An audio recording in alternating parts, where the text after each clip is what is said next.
81편 5절로 11절까지 말씀을 우리 한 목소리로 같이 읽겠습니다. 시작. 하나님이 애굽 땅을 치러 나가시던 때에 요셉의 족속 중에 이를 증거로 세우셨도다. 거기서 내가 알지 못하던 말씀을 들었나니 이르시되 내가 그의 어깨에서 짐을 벗기고 그의 손에서 광주리를 놓게 하였도다. 내가 고난 중에 부르짖음에 내가 너를 건졌고 우레소리의 은밀한 곳에서 내게 응답하며 무리바 물가에서 너를 시험하였도다. 셀라. 내 백성이여 들으라. 내가 내게 증언하리라. 이스라엘이여 내게 듣기를 원하노라. 너희 중에 다른 신을 두지 말며 이방 신에게 절하지 말지어다. 나는 너를 애굽 땅에서 인도하여 낸 여호와 내 하나님이니 내 입을 크게 열라. 내가 채우리라 하였으나 내 백성이 내 소리를 듣지 아니하며 이스라엘이 나를 원하지 아니하였도다. 아멘. 우리 좌우 앞뒤로 인사 나누겠습니다. 하나님께서 좋은 것으로 채워주십니다. 이렇게 인사 나눌까요? 오늘 이 자리에 나오신 여러분들에게 하나님께서 좋은 것으로 채워주실 줄로 믿습니다. 벌써 7월달이 되었습니다. 세월이 많이 빠르죠? 2025년 새해가 시작된 게 엊그제 같은데 벌써 6개월이 지나고 이제 7월이 시작이 됐는데, 제가 지난 6개월 전반기를 이렇게 돌이켜 보면서 참 많은 일들이 있었다, 그런 생각을 갖게 되었습니다. 전직 대통령이 정권을 잃어버리고 지금은 이제 재판을 받는 신세가 되었고요. 재판을 한참 받고 있었던 사람은 대통령이 돼서 정권을 획득하는, 이게 완전히 뒤바뀐 그런 상황이 벌어졌습니다. 여러분들의 삶은 좀 어떻습니까? 지난 전반기 동안 많이 얻으셨어요? 많이 채워지셨어요? 아니면 많이 잃어버리고 없어지셨습니까? 저도 제 삶을 이렇게 돌아보니까 많은 것들을 잃어버리고 없어진 그런 전반기가 아니었는가, 그런 생각이 듭니다. 그럼에도 불구하고 하나님께서는 오늘 시편 말씀을 통해서 걱정하지 말아라, 하나님께서 내가 채워주겠다 약속하고 계십니다. 오늘 이 시편 81편의 배경은요, 이스라엘 백성들이 애굽에서 430년 동안 노예 생활을 하다가 드디어 하나님의 은혜로 출애굽을 하게 됩니다. 그런데 그들 앞에 놓여 있었던 곳은 젖과 꿀이 흐르는 가나안 땅이 아니라 광야라고 하는 아주 척박한 삶이었어요. 이스라엘 백성들이 출애굽할 때는요, 가나안 땅까지 들어가는 것을 한 달 정도면 될 것이다, 이렇게 예상을 하고 양식도 한 달치 분량만 갖고 나왔어요. 그런데 여러분들, 이 이스라엘 백성들이 광야에서 무려 얼마 동안 지내게 됩니까? 40년 동안 지내게 돼요. 그런데 오늘 하나님께서는 이스라엘 백성들이 정말 먹을 물도 변변치 않고 먹을 양식도 없었던 그곳에서 40년 동안 하나님께서 채워주시는 은혜가 있었다는 거예요. 그래서 이 시편 81편에 보면 하나님께서 40년 동안 이스라엘 백성들을 채워주시고 인도하셨던 그 하나님께서 오늘 하나님의 자녀로 살아가는 저와 여러분들의 삶도, 비록 우리의 삶이 광야와 같이 척박하고 어렵고 힘들지라도 하나님의 은혜로 채워주시는 그런 역사가 있게 될 줄로 믿습니다. 자, 그렇다면 하나님께서는 어느 때에 우리의 삶에 채워주실까요? 오늘 시편 말씀에 보면 하나님께서 우리를 채워주시는 아주 중요한 포인트가 있어요. 그 첫 번째가 바로 뭐냐면, 하나님께서는 우리가 부르짖어 기도할 때 채워주신다는 거예요. 근데 부르짖어 기도할 때, 절망 가운데 있을 때 하나님께서는 소망으로 채워주신다는 거예요. 여러분들, 우리 7절 말씀을 같이 읽겠습니다. 시작. 내가 고난 중에 부르짖음에 내가 너를 건졌고 우레소리의 은밀한 곳에서 내게 응답하며 무리바 물가에서 너를 시험하였도다. 아멘. 여기 보니까 하나님께서 언제 응답하셨느냐? 부르짖을 때. 언제요? 고난 중에 부르짖을 때. 출애굽기의 말씀을 쭉 묵상해 보면 이스라엘 백성들이 요셉이 애굽 총리가 되었을 때 야곱의 가족들 약 70여 명이 고센 땅으로 이주를 하게 됩니다. 그 당시에는 이 바로 왕이 이 요셉 총리가 너무나 정치를 잘했기 때문에 가장 좋은 땅, 바로 고센 땅에 거주하게 돼요. 그런데 나중에 이 바로 왕이 죽고 요셉을 알지 못하는 또 다른 왕들이 이제 등극하면서 그때부터 이스라엘에게 핍박이 오기 시작합니다. 고난 가운데 오게 돼요. 그리고 이스라엘 백성들은 노예로 전락하게 됩니다. 무려 400여 년 동안 이스라엘 백성들은 극심한 고통 가운데 지내게 돼요. 그런데요, 출애굽기를 읽어보면 어디 한 곳에서도 이 400년 동안 이스라엘 백성들이 전 국민적으로 하나님 앞에 부르짖어 기도한 적이 없어요. 이상하지 않아요? 여러분들, 우리는 고난이 오면 기도해야지 이런 생각을 갖죠. 근데 여러분들, 고난이 오면 다 기도할까요? 아니요. 여러분들, 믿음이 있는 사람, 평소에 기도하던 사람이요, 고난이 와도 어떻게 해요? 그 기도의 자리에 나아가게 돼요. 그런데 전혀 하나님 앞에 기도하지 않고 하나님 앞에 믿음으로 살지 않다가 고난이 온다고 기도할까요? 아니요. 고난이 오면 그 상황 속에 빠져가지고요, 기도할 것조차도 생각하지 못해요. 그러니까 이스라엘 백성들이 그랬어요. 자신들이 하나님의 백성이라는 존재도 잊어버리고요, 그냥 애굽에서 노예 생활로 400년이라고 하는 긴 세월 동안 고통 가운데 지내게 됩니다. 그런데 이 이스라엘 백성들이 이제는 우리가 이렇게 살아서는 안 되겠다, 왜 우리가 이렇게 고난 가운데 빠지게 되었는가, 그것을 깨닫고 그 고난 중에 하나님 앞에 부르짖어 기도하기 시작해요. 그때 하나님께서 출애굽기에 보면 내가 하늘에서 이 이스라엘 백성들의 그 부르짖는 기도를 내가 듣고, 그러니까 여러분들, 하나님은요, 우리의 상황을 우리가 부르짖어 기도할 때 들으세요. 그리고 어떻게 표현하느냐, 내가 그들의 고통을 알고, 그리고 내가 하감에서, 우리 개정판에는 내가 내려가서 이스라엘 백성들을 그 고통 중에 건져내리라, 구원하리라, 하나님께서 그렇게 말씀하시는 거예요. 그러니까 여러분도 오늘도 하나님께서는 우리가 고난 중에 부르짖어 기도하면 우리의 기도를 들으시고 우리에게 소망으로 채워주시는 은혜가 있게 될 줄로 믿습니다. 제가 안산에서 이제 부목사로 사역할 때 가까운 데에 안산제일교회 사역하시는 목사님 부인이 목사님인데 강명순이라고 하는 목사님이 계셨어요. 이분은 부스러기 사랑 선교회라고 오랫동안 빈민 아동들을 위한 사역을 잘 하셨던 목사님이신데요, 이분이 예전에 한나라당 때인가 비례대표 1번으로 국회의원도 하시고 하셨던 분이에요. 몇 년 전에 이제 소천하셨는데, 제가 이 목사님하고 이렇게 한번 대화를 나누면서, 목사님 어떻게 이렇게 빈민들, 특히 빈곤 아동들을 위해서 이런 사역을 하시게 되었습니까? 여쭤봤더니 이분이 실은 이화여대를 다니셨을 때 한 번은 친구들하고 이렇게 어디 놀러 가다가 이렇게 길을 건너가는데 그 지하방에서 무슨 소리가 들리더래요. 그래서 이렇게 완전 지하방, 거기 창문이 이렇게 있는 데를 이렇게 보니까 어떤 여공들이 거기서 이렇게 그때 당시 미싱하고 막 이러고 있으면서 창밖을 이렇게 쳐다보는데, 순간적으로 자기 뇌리에 하나님 그런 음성을 주는 거예요. 너는 저들을 밟고 있느니라. 이게 깜짝 놀라는 거예요. 자기 발 밑에 지하에 여공들이 미싱하고 일하는 걸 보면서, 나는 지금 대학생으로 명문대에서 이렇게 편안하게 행복하게 지내고 있는데 저렇게 고통받고 가난하고 어렵고 힘든 사람들이 있구나. 그러면서 그때 마음을 갖기를, 내가 이 가난한 사람들, 빈곤에 빠져 있는 사람들을 위해서 내가 그런 좀 도움이 되는 삶을 살아야 되겠다 생각하고 이제 신학대학원을 가고, 그리고 나중에 목사도 되시고, 그래서 이제 빈곤 아동들을 위한 이 부스러기 선교를 하는데요, 특별히 이 지역 아동센터 같은 것들을 그때 당시, 지금이야 이제 지역 아동센터들이 많이 생겼지만 30년 전만 해도 그런 것들이 나라에 별로 없었거든요. 그래서 이 강명수 목사님이 이제 지역 아동센터를 이제 곳곳에 하는데, 한 번은 학교 끝나고 방과 후에 이제 아이들이 이제 지역 아동센터에 오게 되면 이제 점심을 먹어야 되는데 한 200명이 올 때가 있대요.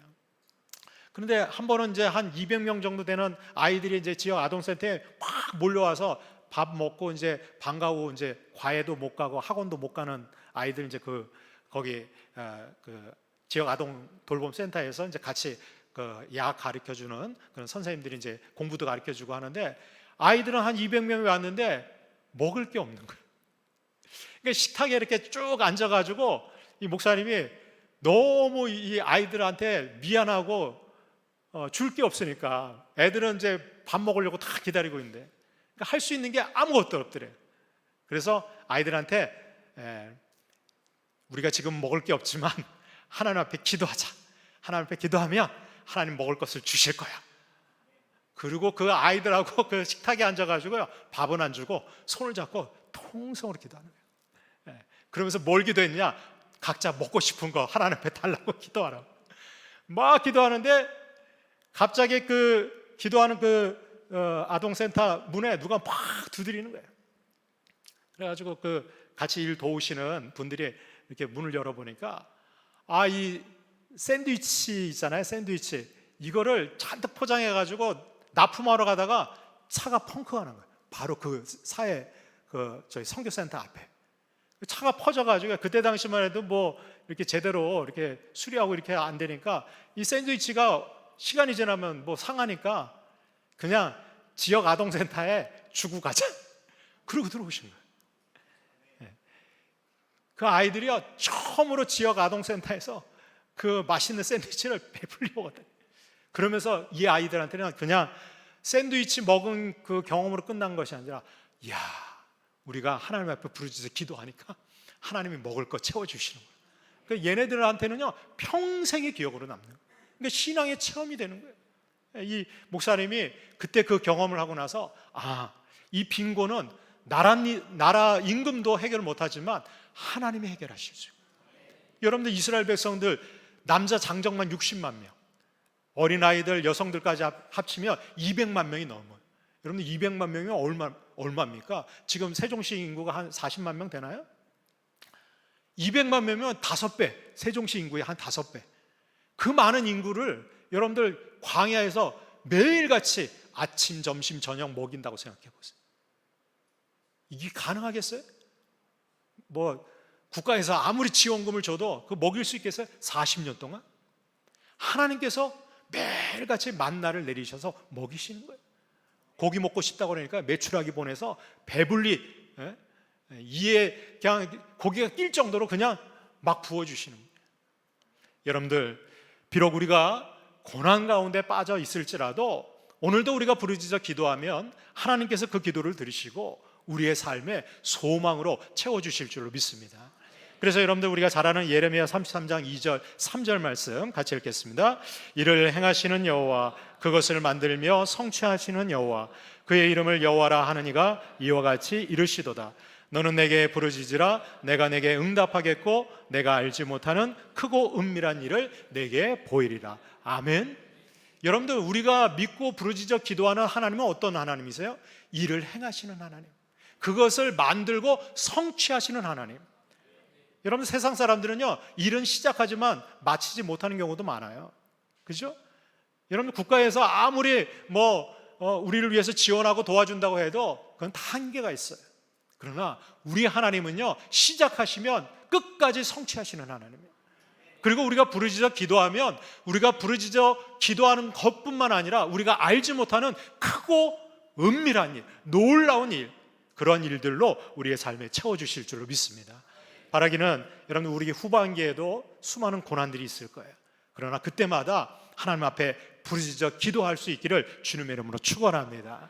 두 번째로, 하나님은 우리에게 말씀을 들을 때에 채워주신다는 거예요. 8절 말씀 같이 읽겠습니다. 시작. 내 백성이여 들으라, 내가 내게 증언하리라, 이스라엘이여 내게 듣기를 원하노라. 여러분들, 하나님이 원하시는 게 뭐예요? 너희들 가가지고 열심히 일해라, 아니에요. 하나님이 원하시는 것은 내게 와 들으라는 거예요. 하나님 말씀 들으라는 거예요. 그것만 하면, 하나님 말씀만 들으면, 하나님 말씀을 들을 때 어떻게 해요? 믿음이 생기잖아요. 그죠? 하나님 말씀을 들으면 믿음이 생기고 믿음으로 살아가게 되는 거예요. 그러면 어떻게 해요? 하나님 말씀이 능력이 되어서 우리의 삶에 열매를 맺게 되는 줄을 믿습니다. 그래서 하나님이 자꾸 이스라엘 백성들에게 원하는 거예요. 여러분들, 40년 동안 광야 생활할 때 하나님께서 이스라엘 백성들에게 원한 게 뭐예요? 너희들 가서 농사를 잘 져서 수확물로 나에게 번제를 드려라? 아니에요. 하나님께서 하신 말씀은 내 말을 들으라는 거예요. 계속해서 하나님은 말씀하세요. 그런데 이스라엘 백성들은 하나님 말씀 들었어요, 안 들었어요? 안 들었어요. 오늘 본문에도 보면 내 말을 들으라고 그렇게 했는데 이스라엘 백성들은 하나님 말씀 듣지 않았어요. 오히려 원망하고 불평하는 거예요. 여러분들, 오늘도 하나님께서는 하나님 말씀을 듣는 자들에게, 여러분들, 우리에게 하나님께서 채워주시는 은혜가 있게 될 줄을 믿습니다.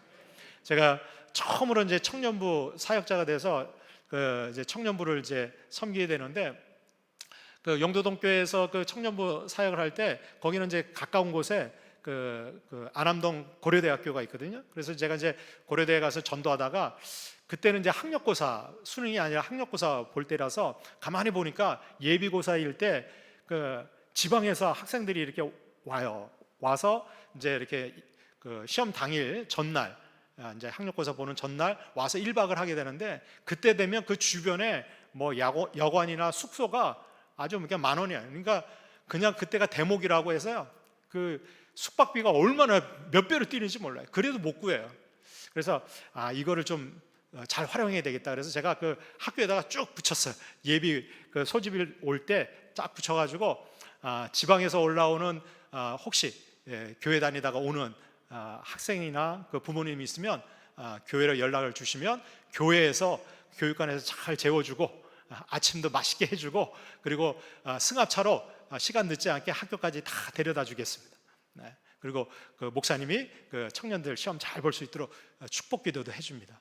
그랬더니 그 광고 보고요, 매년마다 한 20명씩 와. 근데 그 20명 중에서 한 10명 정도가 합격을 해요. 그래도. 근데 그 10명 합격하면요, 이 아이들은요 100% 그 학교 다니면서 어느 교회 나올까요? 영도동 교회 나와요. 그래서 거기는 고대 1기, 고대 2기 이렇게 있어요. 예. 근데 그 중에 이제 한 청년이 고려대학교 정치외교학과에 다니던 청년이 있었는데, 이 청년이요 굉장히 지방에서 아주 가난한데 이제 서울로 이제 유학을 와서 신앙생활하는데, 얼마나 착실하게 신앙생활하고 열심히 공부하는지 몰라요. 근데 이제 한 번은 그 이제 4학년 때 그 이제 여름 방학 때 그 이제 그 졸업 논문을 이제 그 뭐 가난하니까, 그때는 이제 뭐 컴퓨터나 이런 것들이 많이 없으니까 이제 아주 중고 노트북 하나 어떻게 이제 사가지고 거기다 논문도 쓰고 뭐 자기 이제 그 필요한 자료들을 다 이렇게 쓰고 그러는데, 그때 이제 여름 수련회를 제가 그 한시 미션에서 하는 성경 통독 수련회에 참여하기로 했어요. 거기 일주일 동안 들어가 가지고요, 그때 이제 전라남도 정읍인가 거기서 이제 할 텐데, 거기는 한시 미션에서는 성경 통독 수련회 들어가면 월요일에 들어가서 토요일에 나오거든요. 그러니까 일주일 내내 밥 먹고 잠자는 거 빼고는 성경 통독하는 거예요. 그러면 이제 딱 통독 끝마치고 오거든요. 그래서 이제 이 친구도 그 성경 통독 수련회 가려고 그 밀린 그 이제 그 논문 쓰느라고 밤새워서 이제 바로 전날까지, 그러니까 주일 저녁까지 예배 마치고 가가지고 열심히 논문을 쓴 거예요. 그리고 이제 잠깐 그 도서관에서 이제 논문 쓰던 거 잠깐 멈추고 이제 정리하고 가려고 화장실 갔다 왔는데 노트북이 없어진 거예요. 큰일 났잖아요. 거기에 논문 쓴 거 뭐 다 있잖아요. 뭐 아무리 찾아봐도 없어요. 이거 누가 가져간 거예요. 그래 밤에 전화가 온 거예요. 전도사님, 저 노트북 분실했어요. 거기 논문 다 있는데요, 찾을 수 있게 기도해 주세요. 그리고 저는 너무 걱정이 되는 거예요. 내일 수련회 출발해야 되는데 얘 못 오겠구나. 여러분 같으면 어떻게 했어요? 수련회 가겠어요? 노트북 찾겠어요? 월요일날 출발하는데 얘가 왔어요. 그래서 야, 노트북 찾았어? 그랬더니 아니요, 못 찾았어. 그리고 제가 너 어떻게 하려고?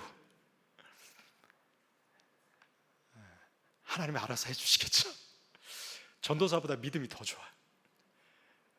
그 일주일 동안 그 한시 미션 그 성경 통독 수련회 들어가가지고요, 그냥 진짜 말씀만 계속 듣고 읽고 묵상하고 수련회 나왔어요. 저는 그거가 떠나지는 않더라고요. 그 노트북 어떡하지? 노트북 어떡하지? 토요일 날 딱 나와서요, 얘가 이제 학교로 갔어요. 밤에 전화가 왔어요. 전도사님, 노트북 찾았어요. 제가 너 어떻게 찾았냐? 그 청소하시는 아주머니가 쓰레기통에서 찾아서 자기한테 갖다 줬다는. 그러니까 이 친구가 매일 늦게까지 이제 도서관에서 이렇게 노트북하고 공부하고 하니까 그걸 청소하시는, 다 나가야지 청소를 하니까 얘가 맨 낮은까지 있으니까 얘를 안 거예요. 근데 그 노트북이 너무 중고 낡은 거예요. 그러니까 그걸 누가 가져갔는데 가져갔는데 보니까 정말 가치가 없는 거예요. 쓸만한 게 없어. 이거 팔아도 돈이 안 돼. 그러니까 그냥 쓰레기통에 버리고 간 거예요. 근데 청소하는 아주머니가 그 노트북을 딱 발견하고 그 청년 거라는 걸 이 청소부 아주머니가 안 거예요. 맨 늦게까지 그 노트북하고 있었던 그 낡은 노트북.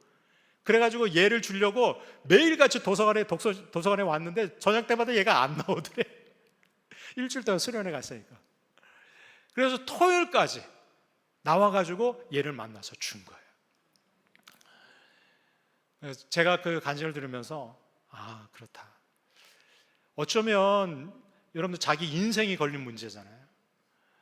근데 이 친구가 나중에 그런 간증을 하더라고요.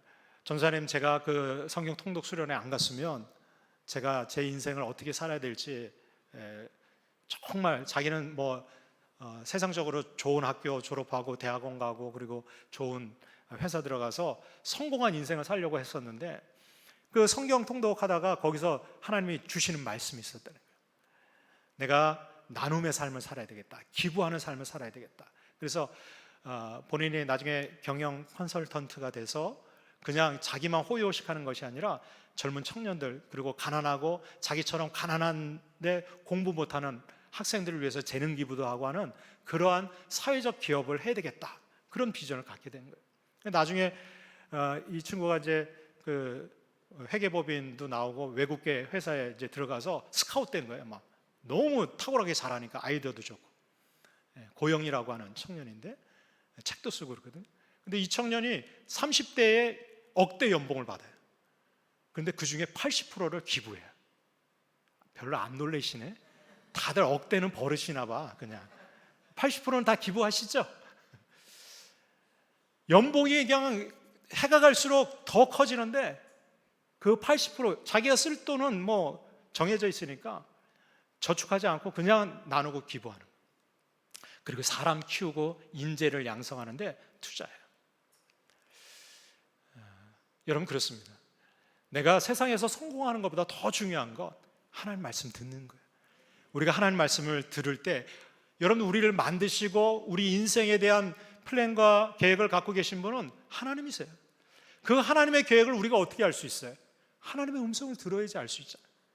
나보다도 나를 더 잘 아시는 분이 우리 하나님이세요. 하나님은 저와 여러분들을 택하여 구원해 주실 뿐 아니라 우리를 위한 놀라운 계획을 갖고 계세요. 여러분들 요한복음 10장 10절에 보면 예수님께서 이 땅에 오신 목적을 아주 단언하고 있어요. 내가 온 것은 양으로 생명을 얻게 하고 더 풍성히 하려는 것이라. 여러분들, 단순히 우리를 구원하시고 하나님 자녀 삼으시고 하나님 백성으로 그냥 천국 가는 것만이 아니라 이 땅에서도 풍성한 삶을 하나님은 살기를 원하세요. 여러분들의 자녀들이 세상에서 그냥 찌질이 못나게 살기를 원하세요? 그런 부모 하나도 없어요. 우리 하나님 아버지도 마찬가지예요. 우리가 세상에서 살아갈 때 믿지 않는 사람들보다 더 풍성한 삶을 누리고 살아가기를 원하신다는 거예요. 그런 계획을 다 갖고 계시는 거예요. 누구에게 그러한 놀라운 은혜들로 채워주실까요? 하나님 음성을 듣는 자들에게, 그리고 믿음으로 행하는 자들에게 오늘도 하나님께서는 채워주실 줄로 믿습니다. 이사야서 55장 2절 3절 말씀을 같이 읽습니다. 너희가 어찌하여 양식이 아닌 것을 위하여 은을 달아주며 배부르게 하지 못할 것을 위하여 수고하느냐. 내게 듣고 들을지어다. 그래야하면 너희가 좋은 것을 먹을 것이며 너희 자신들이 기름진 것으로 즐거움을 얻으리니 너희는 귀를 기울이고 내게로 나와 들으라. 그리하면 너희의 영혼이 살리라. 아멘. 하나님은 오늘도 우리에게 간절히 요청하시는 거예요. 제발 내게 나와서 듣고 들으라는 거예요. 하나님 말씀을 들으면 우리가 믿음으로 살아갈 수 있게 될 줄로 믿습니다. 마지막으로 하나님은 우리가 하나님께 받은 은혜를 감사할 때 우리에게 채워주신다는 거예요. 여러분 10절 말씀 같이 읽겠습니다. 시작. 나는 너를 애굽 땅에서 인도하여 낸 여호와 내 하나님이니 내 입을 크게 열라 내가 채우리라. 아멘. 근데 여러분들 여기서 보면 내 입을 크게 열라 하니까 어떤 분들은 입을 그냥 크게 하품할 때처럼 크게 여는데 아니에요. 이거는 그 이스라엘 사람들이 쓰는 관용적인 용어인데요. 이거는 침묵하지 말아라. 입 다물고 있지 말아라. 그런 뜻이에요. 그게 뭐냐면 너희들이 받은 은혜가 있다면 그걸 어떻게 해요? 간증하라는 거예요. 고백하라는 거예요. 하나님 앞에 감사를 표현하라는 거예요. 그러니까 여러분들 하나님의 받은 은혜를 은혜 받았어, 그리고 침묵하고 있으면요, 그냥 그 받은 은혜가 점점 사그라들어요. 없어져요. 그러나 받은 은혜를 감사할 때 여러분들 그 은혜가 더 좋은 것으로 우리에게 채워지게 될 줄로 믿습니다. 여러분들 누가복음 17장에 보면 예수님께서 이제 마지막 예루살렘 성을 향해서 이렇게 길을 가십니다. 근데 거기 보면 아주 중요한 표현이 있어요. 사마리아와 갈릴리 사이길로 예수님이 쭉 걸어가시다가 10명의 나병 환자를 만나게 돼요. 이 10명의 나병 환자가요, 예수님을 크게 부릅니다. 선생님, 랍비 예수여, 우리를 불쌍히 여겨 주옵소서. 그때 예수님이 딱 보시고 이 10명의 나병 환자에게 이렇게 얘기하세요. 너희들 가서 제사장에 가서 너희들의 몸을 보이라. 그랬더니 이 10명의 그 나병 환자가요, 그 소리를 듣고 어떻게 해요? 제사장을 향해서 달려나가요. 근데 성경에는 아주 놀라운 표현이 있어요. 제사장 가기 전에, 제사장을 만나기 전에 가는 도중에 나병이 나음을 입어요. 그런데요, 여기서 더 놀라운 일이 있어요. 9명의 나병 환자는 어디로 갔을까요? 제사장에게 가는 거예요. 왜냐하면 제사장에 가서 내가 나병이 나았다라고 하는 확증을 받아야지 정결례를 하고 어떻게 해요? 집으로 돌아갈 수가 있는 거예요. 그런데 그 중에 한 명의 이 나병 환자는 어떻게 해요? 가다가 보니까 몸이 나았어요. 그러니까 어떻게 해요? 턴을 하는 거예요. 누구에게로 와요? 예수님께로 와요. 그리고 예수님 앞에 엎드려 경배하면서 예수님 앞에 감사하다고요. 그러니까 예수님이 야, 나머지 9은 어디 있느냐? 그 9은 어디 갔어요? 제사장에게 갔겠죠? 그리고 병 나음을 입고 아마 집으로 돌아갔을 거예요. 그들은 병 나음의 은혜는 경험했을 거예요. 그리고 그들은 평생 그냥 건강한 몸으로 살다가 아마 죽었을 거예요. 그런데 예수님께 돌아와서 그 병을 낫게 해주신 예수님께 감사했던 이 나병 환자에게 예수님이 놀라운 은혜를 주세요. 뭐라고 그래요? 내 영혼이 구원을 받았느냐. 할렐루야. 육신의 나병만 고침을 받은 것이 아니라 그 은혜에 대해서 예수님께 감사할 때 예수님께서는 세상에서 얻을 수 없는 정말 좋은 영혼이 구원받는 놀라운 은혜를 선물로 주신 줄로 믿습니다. 그러니까 여러분들 감사는 더 큰 은혜를 경험하는 축복의 통로가 되는 거예요. 여러분들 이스라엘 백성들이 광야에서 40년 동안 지낼 때 여러분 생각해보세요. 만나를 주는데 감사해요? 처음에는 만나 이게 뭐예요? 이게 뭐야? 한 번도 세상에서 먹어보지 못한 꿀 섞은 그런 과자 같은 그런 맛있는 거였거든. 근데 여러분들 아무리 맛있는 음식도요, 하루 세 끼 40년 동안 먹는다고 생각해 보세요. 질려요, 안 질려요? 우리의 입이 그렇게 간사하다. 먹을 거 없을 때, 배고플 때는 그냥 그 만나 한 조각만 있어도 그냥 너무 좋아가지고, 여기 3일 금식하고 여러분들 섭식할 때 처음에 떠먹는 그 동치미 한 그릇, 죽 한 숟가락, 그게 얼마랍니까? 찌리리리 타고 내려가잖아요. 안 그러신가 보네. 예. 그런데요, 여러분들 먹을 거 풍성해지고 며칠 지나 보세요. 그 거들도 안 봐요. 이스라엘 백성들은요, 만나를 매일같이 내려주는데도 감사할 줄 모르고 불평불만하는 거예요. 원망하는 거예요. 고기 먹고 싶다, 부추 먹고 싶다. 부추가 자양강장제거든요. 그거 먹고 싶다. 이게 하나님 앞에 감사할 줄 모르니까 그들은 그 광야에서도 그 하나님의 은혜를 날마다 누리며 사는데, 저는 그게 신기해요. 어떻게 40년 동안 줄기차게 일관되게 하나님 앞에 원망하고 불평할 수가 있었을까? 매일같이 만나를 먹으면서, 반석에서 물을 먹으면서, 낮에는 구름 기둥으로 하나님이 그 뜨거운 해를 가려주시고, 밤에는 불 기둥으로 날마다 낮이나 밤이나 인도해 주시는 은혜가 날마다 있는데, 어떻게 이스라엘 백성들은 40년 동안 원망하고 불평하고 결국은 광야에서 다 죽었을까? 근데 여러분들 그게 놀라운 일이 아니에요. 우리의 삶도 똑같아요. 가만히 보세요. 지난 6개월 동안 우리가 하나님 앞에 감사를 많이 했을까요? 원망을 많이 했을까요?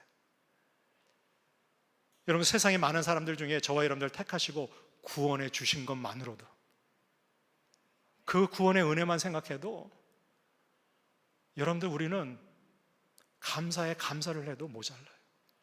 그런데 작은 거 잃어버렸다고, 조금 손해봤다고, 조금 어려움이 오고 고난이 오면 금방 원망하고 불평하는 거예요.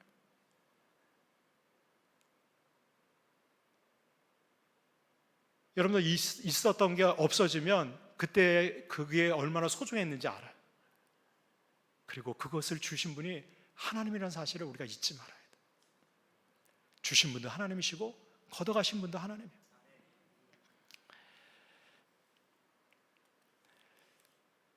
여러분, 시편 107편 8절과 9절 말씀을 우리 같이 한번 읽겠습니다. 시작. 여호와의 인자하심과 인생에게 행하신 기적으로 말미암아 그를 찬송할지로다. 그가 사모하는 영혼에게 만족을 주시며 줄인 영혼에게 좋은 것으로 채워 주심이로다. 아멘. 여러분들, 오늘도 하나님께서는 하나님 앞에 받은 구원의 은혜에 날마다 감사하고 전반기에도 우리를 지켜주시고 인도해 주신 하나님, 여러분들 세상에 얼마나 많은 풍파가 있었습니까? 사건 사고가 얼마나 많았어요. 사고 나지 않고 정말 절망 가운데 우리가 빠지지 않고 오늘 이 자리, 예배의 자리에 수요일 날 나와서 예배 드릴 수 있었다는 것, 그것 자체가 얼마나 큰 은혜인지 몰라요. 아마 돌아오는 주일이 이제 맥추감사주일입니다. 원래 맥추감사주일은 이제 첫 보리 추수를 할 때 감사해서 드리는 감사의 절기거든요. 지금은 뭐 우리가 보리 농사를 별로 이렇게 짓는 분이 많이 없지만 이 그 맥추감사주일은요, 전반기에 하나님이 나를 인도해 주시고 나에게 베풀어 주신 은혜를 우리가 기억하고 감사하는 절기예요.